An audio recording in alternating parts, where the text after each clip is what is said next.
你的孩子不是在玩手机，而是在改变大脑。我要与你分享最新的 MRI 研究，这个揭示了父母最需要知道的真相哦。你猜我们会看到什么？我们会看到的不只是孩子在看影片，科学家开始使用 MRI 直接观察孩子的大脑。荧幕影响的也许不只是行为，而这个发现也许会改变我们每一位父母看待荧幕时间的方式。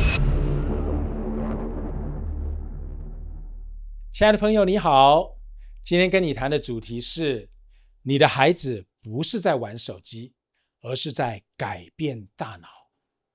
我要与你分享最新的 MRI 研究，这个揭示了父母最需要知道的真相哦。不过我想先请你不要急着看研究，也不要急着想到手机。我想先邀请你回想一个熟悉的画面，也许就是昨天晚上吃完晚饭，家里终于安静下来，爸爸坐在沙发上，妈妈在整理房间，孩子呢坐在另一张沙发上，低着头，手里拿着手机，手指不停地往上滑。一个影片，再一个影片，再一个影片。你走过去拍拍他的肩膀说，该睡觉啦。孩子回答说，再一下就好。这句话你是不是很熟悉呢？再一下就好。结果5分钟过去了，10分钟过去了，20分钟也过去了，手机还在他的手上。很多父母看到这一幕，第一个反应就是他又在浪费时间了。但是今天我想邀请大家用另一个角度来看这件事。如果这个时候我们不是站在家里的客厅，而是站在一间医院的 MRI， 也就是核磁共振扫描室里，如果孩子正在接受脑部的扫描，你猜我们会看到什么？我们会看到的不只是孩子在看影片，我们看到的是他的大脑正在回应他眼前所接收的一切刺激。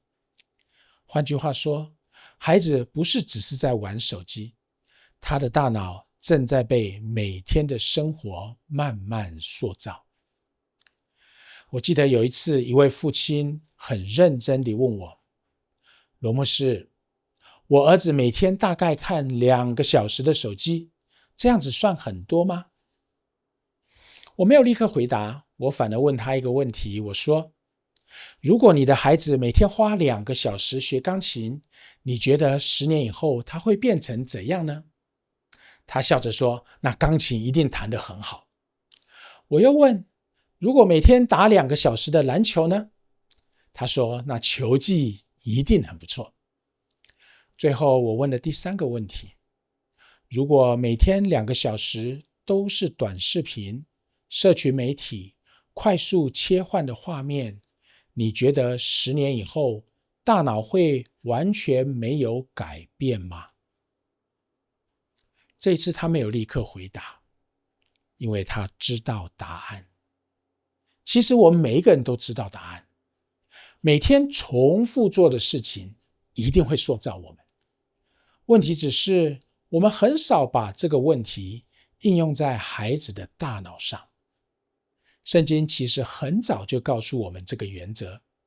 箴言22章第6节说，教养孩童，使他走当行的道，就是到老他也不偏离。以前我总把这节经文理解成教导，后来当我开始阅读神经科学和儿童发展的研究时，我对这节经文有了更深的体会。孩子不是因为听过一次道理就被塑造，孩子是因为每天重复的生活被塑造。每天一起吃饭，每天一起祷告，每天一起阅读，每天一起聊天，每天一起敬拜上帝。这些看起来很平凡的小事，正在一点一滴地建立孩子的大脑。同样的，如果每天最长的时间是交给手机、短影音和社群媒体，那么这些东西也会慢慢塑造孩子。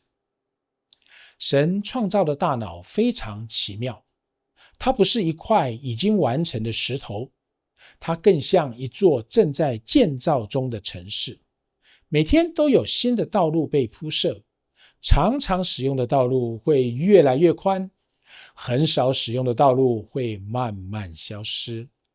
大脑每天都有新的神经连结被建立，所以真正的问题不是孩子今天用了几个小时的手机，真正的问题是今天是谁在建造这座城市？